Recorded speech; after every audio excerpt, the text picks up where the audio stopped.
Hello everyone, welcome. My name is Derek Main. This is my channel and I talk about books that I love, writers that I love. And I've been going through an obsession lately. I think it's fair to call it an addiction. I get addicted to writers. As someone who has been addicted to far worse things in his life and is thankfully not at this stage, I try to give myself a wide berth, or I've tried to forgive myself for this proclivity. But at the same time, I do realize that I have a obsessive type of mind, and I can sort of tunnel vision into one particular thing, and I have to just acknowledge when that's happening. So that's happening, and it is happening with John Fante. And I don't know yet what I am going to do as far as if I want to write something more substantive on my journey reading John Fante, or if I want to just make a couple videos. I really haven't nailed it down as far as what I think would be most interesting, but I have to credit my friend, the excellent writer from Toronto, Josh Sherman, who I knew was a Fante fan. And so I kind of reached out to him and said, hey, where do I start? And he is just a really, really enthusiastic reader and was really helpful. And of course, we start with the Ask the Dust, with the most famous book. And I ended up, I have 1.5 left of the Bandini series. In order of how they're written, there's The Road to Los Angeles, which was not published at the time it was written. It was seen as too scandalous, too outrageous, and it is outrageous. We're going to get to, in one of the letters I'm going to read today, something specific to that book. No, the first published one is Wait Until Spring Bandini. I have not read this one. That's the next one I'm going to read. Then we've got Ask the Dust, which is, he gets put on the map and all that. And then at the end of his life, when he is he's a diabetic. It seems most of his health problems stem from alcoholism, extreme alcoholism. And it appears, I don't want to be scandalous, like if that's wrong, I'm sorry. That's how it appears through his letters and what I've read. So he becomes a double amputee and he's blind. But his wife, who is a poet, Joyce Nay Smart Fante, he dictates Dreams from Bunker Hill, this is actually my favorite so far, at the end of his life. And he goes back to that Bandini period, and through the sort of dreams, right, and memories of an old man, recreates it. Oh my God, oh my God. And so next I found in this great little bookshop in DC while I was up there, these selected letters. And I found out through Josh Sherman, and also just through looking around, that these are kind of hard to find. This is not a great copy. There's like a lot of bleeding you can see, and you can't really tell, but it's about to break off. But apparently they didn't make that many, so right now a good copy of this is $150, and I got this for $8, which is incredible. I never find things, and so I found this, and it's just a readable copy. It's not collectible at all. I am actually considering, I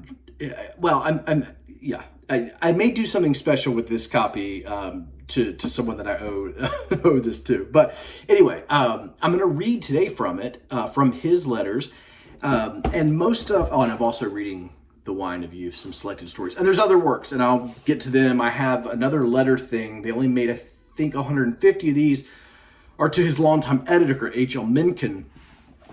And I snagged a decently priced copy of that. So today, I'm not going to, listen, you can go to Wikipedia to learn the John Fante basics. I'm not going to go through that completely. You're going to get a sense, just I think, from his letters and words, who he is. And I'll give a couple of things when I need to and when it's necessary, including Actually, I think I'm going to end with that, including World War II. I'll start with the mother stuff. But these letters are from 1932 until 1981. And the first section is when he's very young and he's just left Colorado, where he's from, to Los Angeles. Okay. During this period of his life is when he is going to write many of his, almost all of Dago Red, which is in here, right? The short stories, Ask the Dust, The Road to Los Angeles, Wait Until Spring Bandini. This is, and then from there, he's going to go off into screenwriting. And much of these letters are about that push and pull between wanting to be a novelist and a screenwriter. But that really initial burst period is fairly short. And these letters start off where he's writing letters to his mother twice a week. And you're getting just almost a blow-by-blow real live blog in today's lexicon account of a young, brash Italian-American writer coming to Los Angeles and trying to find his way and find his American dream and write the next great American novel. Tremendous. But actually, then it peters off. Married life and children, the sickness. But underneath, you can kind of tell the real issue, I think, is probably the alcoholism. And spending all day golfing, spending money faster than it can come in, no matter how much comes in. And he does become a very successful, at least monetarily, screenwriter. So anyway, you kind of see that what makes him sort of lose a lot of that spark, and he kept writing. There's definitely arid periods, but it picks up later. Seems to be his own personal demons and failings. So anyway, that first, writes letters to his mom like no one you could ever imagine. So we're going to start off there with two examples of how absurd. This is to his mom. And this is, I'll give you the dates on each. So let's just go right to it. So the first section I wanted to do, this is to his mom in March of 1934. He's writing at this point from Venice, California. He's moving all around the place in California at these cheap, they're hotels. I think we'd call them motels today, extended stays, and is trying to make it. So he goes on a little soliloquy here at the end on marriage, and this is what I'm going to read. This, again, to his mom. Let's see where I'm going to start. I'm not the marrying kind. Even if I had plenty of money, I would not settle down to married life. Not that I object to marriage and a settled home life, but for a writer, it is a bad environment. The obligations are too heavy. I have seen too much of married life to convince me that there is any pleasure in it. No matter what you say about marriage as a sacrament, you cannot avoid the conclusion that it changes a man's point of view. He ceases to be free. He ceases to think for himself. What he does thereafter is done for two people and not for one. His worries increase, and so do his debts. He gets fat, and his ambitions are not so strong. I am against marriage for myself. I'll leave the marrying in our family to Pete and Tommy and Joe. Tell them they can depend on me as a good uncle, and if Pete and Tommy choose beautiful wives, I shall do all in my power to steal them for a few hours in the night. Then I shall return them, as good as ever, and perhaps a little wiser for their experience. In fact, if either of my brothers are bashful and feel that they are not up to the task of breaking their wives in on the honeymoon night, I shall be only too happy to substitute for them. No harm can be done. The children will always be of the Fante blood, for one brother or the other were all Fantes. So he's writing his mother, and his Catholic mother, a very religious woman, in 1934 to say that he will happily bed the wives if they're beautiful. There's like that if they're of his brothers on their wedding night. Oh my God! Let's go to some more This one is not to his mother, but it involves his mother. And all right, so this is to Carrie McWilliams, a writer, lifelong friend of his. These letters are throughout, and you really a tremendous correspondence. We're going to get into the politics here in a minute because it's kind of important, but Carey McWilliams is a far left politically, and John Fante is squarely, well, apolitical. But regardless, their correspondence is a fascinating look into their lives. And this is an aside that I've tapered off because John Fante at this point has gone back to Colorado, to Roseville, Colorado, and he is describing to Carey in this letter a bit of his home life at this time. May 1936. This is hot country. We're temporarily crowded now that I've arrived, and my 2 brothers and I sleep in one bed. Awful conditions. Last night, I gave up and slept on the floor. About 2 a.m., my father, highly soused and with no need of a light, staggered through the room toward what he believed was his own room and stepped on my neck. It tripped him up, and he ended matters by sitting on my head. However, he was so tight he never knew the difference, so I got up, rolled him in the blankets, and piled in with my mother. The only reason she knew it was I, and not my father, I leave to your imagination. Then, highly suspicious, she turned on the light and found me asleep beside her. Meanwhile, my father had wakened, pulled my brother from bed, and piled in himself. When the dawn came, he and my mother were asleep in the boys' bedroom, my 2 brothers were asleep in hers, and I, alas, had retired to the bathtub. Even that wasn't the end, because my father entered the bathroom about 6, saw me there, and turned on the water. I got up at 6, dressed and my body refreshed, sat down and wrote 40,000 words of glorious prose. You can believe the last line if you feel like it. Let's hear from you, John. So, I really like that episode. His writing is very, very funny in his fiction. His fiction is primarily autobiographical. Arturo Bandini is sort of his stand-in. But Fante really is excellent at identifying his own character flaws and character weaknesses that make him funny. You know, it's like he has these vices and these prejudices and these faults and flaws as a human. And in today's world, and even back then, I think to an extent, he was so rough around the edges, I think, as a person, that it was sort of easy to dismiss him in a way and to not look deeper into the quality of his writing, the quality of his art and his eye, because he is able to see things very precisely, perceptively, and from a very interesting angles, you know? And I think that's something that nowadays we ask so much of our artists across any field, because we really ask that they also, in public life, behave in a fairly puritanical way to avoid any sort of, mob crowd against them or whatever. And the only way it seems like nowadays to be like authentically not that way is to then go full the other way and just be a total jerk and someone who is sort of grifting the system and the scheme by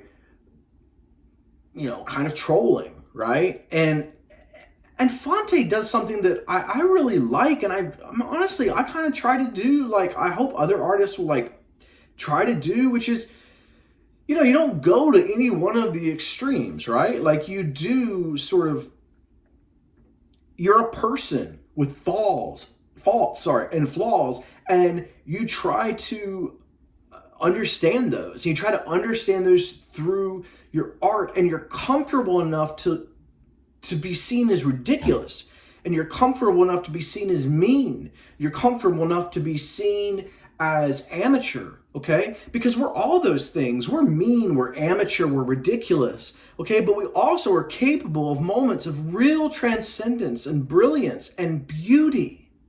And people have to be able to be all of these things. So anyway, that was a little rant. I got my own Fante rant there, huh? My distaste for editing forces me to do that. Okay, let's do 2 more on writing, and then I'll end with the war. So a lot of what he's talking about is writing. Okay, down to he's obsessed with money, so we're going to talk about this. I'll get $50 for this job, $200 for this story. Very fascinating to see a time when you could make a living writing. Those days feel over to me. now I have 2 children and I'm almost 40, and you know, have a bourgeois life in many ways. So, you know, I don't know, maybe if I was more willing to scrape by and things like that, maybe I could see that as a possibility, but it's difficult for me to see that. And life doesn't seem set up for that type of living, not the type he made. And look, we're almost 100 years away from this work. So it makes sense that society and life has changed, but you do get excellent insights into his thoughts as a writer. So let's do 2. One is kind of negative and one is beautiful and positive. So the negative one is just this. I want to talk about the self-doubt, because he is, Arturo Bandini, the character he's created, and then John Fante are very cocksure individuals. I mean, they're very confident. But of course that comes, he's a writer, so of course there's some doubt, and I just like the way that he writes about it. Now, this particular section, which is pretty short, is following, he is sending out the road to Los Angeles. And the road to Los Angeles, even for today, would be, I shouldn't say even for today, because in many ways we've, as I said with the puritanical thing, like it's a tricky time. But even if this was, let me go with the 70s. Okay, the 70s I feel like are a time where there's quite a bit of mainstream gritty art. Okay, so he writes gritty books. So there's some crazy scenarios, all that kind of stuff. Today, this would be a little shocking and stuff because of the era we're in. But even in eras that were sort of less morally stringent in terms of how they of what they expected of their art, they expect, you know, whatever. This would have still been pretty out there because some of it's pretty crazy. So he is writing here in 1936, again to Carey McWilliams. At this point, he is in Roseville, California, and the road to Los Angeles has been rejected a few different times. He's talking about sending it one other place. Great insight here into the way an artist thinks of their own work. Needless to say, it will be rejected, and I can't say that I give a damn. I am amazed, though, to think that you and Ross and Ademic all thought so highly of the first section, and then to have to receive such a cold reception. I honestly consider the latter part of the book superior to the first part, which makes it all the more confusing. What embitters me a bit is this. I wrote that book with such fearful honesty. I really sweated out the candor in it. I shall never again write with such unrestraint. All of which goes to prove that it's a poor policy to be honest, and that it is much better to be artistic. Of course, it may be that the book is simply bad. In that case, I have no complaint except the feeling that somebody, including myself, has been kidding me. I liked that. My own thoughts on the road to Los Angeles. So far, it's early in my Fante reading in the sense that for an author that I really, really love, who I'm going to read, you know, all their work and stuff, I don't like to make a lot of snap judgments, but the road to Los Angeles is a little episodic in nature. It's more of like a combination of scenes. Think about The Big Sleep by Raymond Chandler, how there's he's really combining 2 short stories, very long short stories, into one thing. And so that middle section like cleaves sort of funny. The road to Los Angeles is, I don't want to say it, I mean, it unfurls chronologically, but it's just a little more sort of episodic and scene based. And I can see how an editor would look at something like that and be like, you need more of a thoroughfare. Like you need, you know, it doesn't have that novel quality or whatever.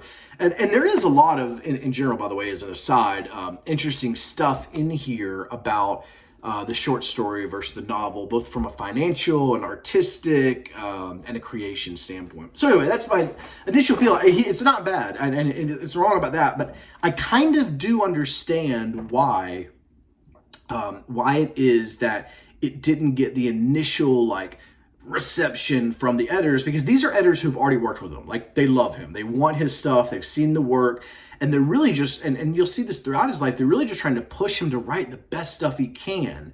And he hits it a few times, but interestingly with Fante, there are just as many times where he can't quite get off the floor, off the mat. He can't get to the starting line, and so there's a lot of abandoned novels in here and stories.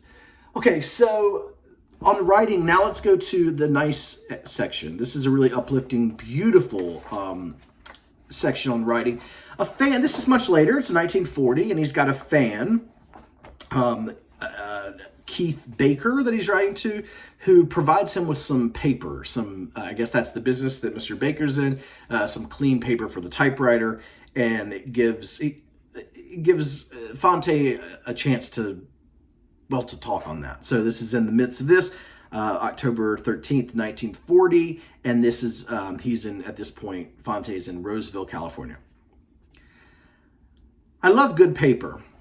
I like to imagine myself alone somewhere, in the mountains, by the sea, in the middle of Los Angeles, in a small room, great stacks of lovely white paper beside me. I tell you, I have a great deep affection for paper and all that it has meant in my life. The sheer possibilities of a sheet of plain white paper as you put it under the platen of a typewriter is something to think about. You never know what words will march across that blank sheet. You can never be sure. That sense of doubt and hope and worry translate themselves across the whiteness, and you see it for what it is worth, usually bad. But when you have a lot of it beside you, you can throw away the bad stuff and slip another sheet into the machine, and there it is again, clean like a clean conscience, forgiving you for the bad stuff, inviting you to try again. I like that. I used to hoard clean white paper like a miser. I used to sit in my room in Los Angeles and thumb it with my hands and think about the millions of words all of that paper would hold. And yet I never wrote that many words. But the dream was there, coming out of the lovely white paper. Sherwood Anderson used to talk about it in his books. He felt the same. The world somehow seemed as big and voluminous as the pile of paper at his elbow, and he was very happy in that white vastness. Good old Anderson. I think he made a writer out of me. What with his almost orgiastic devotion to stacks and stacks of white paper beside him in lonely Chicago rooming houses. That is such a romantic, beautiful image, section, something I relate to spiritually. And I'll offer no apologies on being sincerely moved by that. So the last section I'm going to read is going to be kind of the most difficult. I'll explain why. All right, so I'm going to read a section where John Fante is writing about the war. And he's writing about what will soon be a war, in October of 1935, specifically October 12th, 1935, in a letter to his mother. He is in Hollywood at this point, and towards the end of the letter, he dissects global politics in 1935 and human motivations exquisitely. And these kinds of texts, where hidden in either diaries or letters, we have incredible writers writing about history as it's unfolding, need to be studied more by historians. Because what you are getting is an extremely well-written attitude of the time, okay? I told you earlier that Fante is sort of in the middle, right? And what I mean by that is he hates McCarthyism and what ends up coming of that. But at the same time, he hates communism. He hates fascism. He hates Nazism. But he sees Nazis in sort of everyday life as well, in ways that we might call neoliberal. He is prejudiced. He's prejudiced against, I'm not going to say specific group because it's complicated, okay? Because he understands his prejudice and he tries to write about it to get at it. Because he grew up with people prejudiced strongly against him, called a WAP, called a Dago. I just learned, I honestly don't know. My wife is, I guess, Italian American in the sense that her mom is first generation born here. Okay, is that right? We're getting so far from, but so I do understand that there was a persecution of Italians. So Fante, he's first generation born here, and he is never quite feeling like an American. I mean, he always sort of feels like an immigrant, and so it's sort of that close the door, behind you immediately, the last one in, people coming in behind him, he's prejudiced against because the people that came in front of him are prejudiced against him. Old story, right? And what's only interesting about it is that he seems to recognize this, and he seems to deal with this through writing, okay? Well, I'm not going to... So his dad is an Italian, right? And I mean, lives in Denver, but he was born in Italy, his dad was. And so maybe that makes Fante the first generation. But anyway, he was born in Italy. And so Italy, of course, has a major role to play here with Mussolini and what's going on in 1935.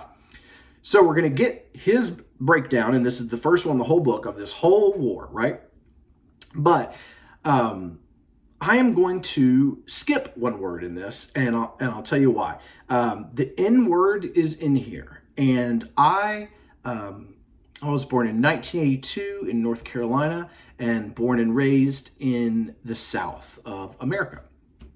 So I did not say the N word, okay?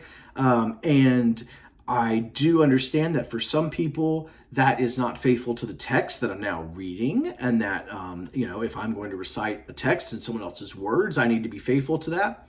And so to those people that feel that way, I apologize. I hope you'll forgive me. But I also don't care too much because it's my thing and I can just decide. And I've decided in my life that plenty of people who look exactly like me and people in my family for years and stuff have used the word enough for all of us. So I'm not going to, because he is dealing specifically with, he's talking about Africa in context of when he uses it, I am going to say Africans. And so towards the end, when I say Africans, you will know that that is the N word there. And that is important because of what I said earlier about prejudices, okay? And again, this is in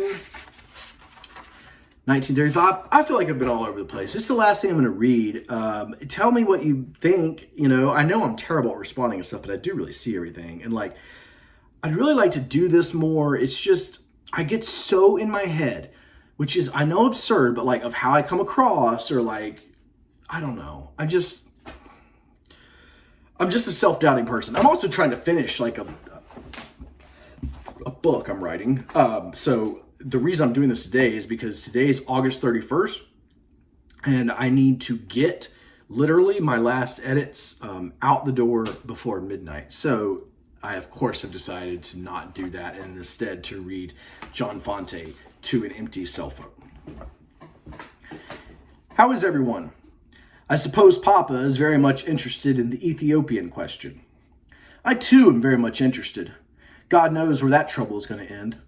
Before it's all over, the whole world is sure to be at war again. An alliance between Italy and Germany is bound to occur.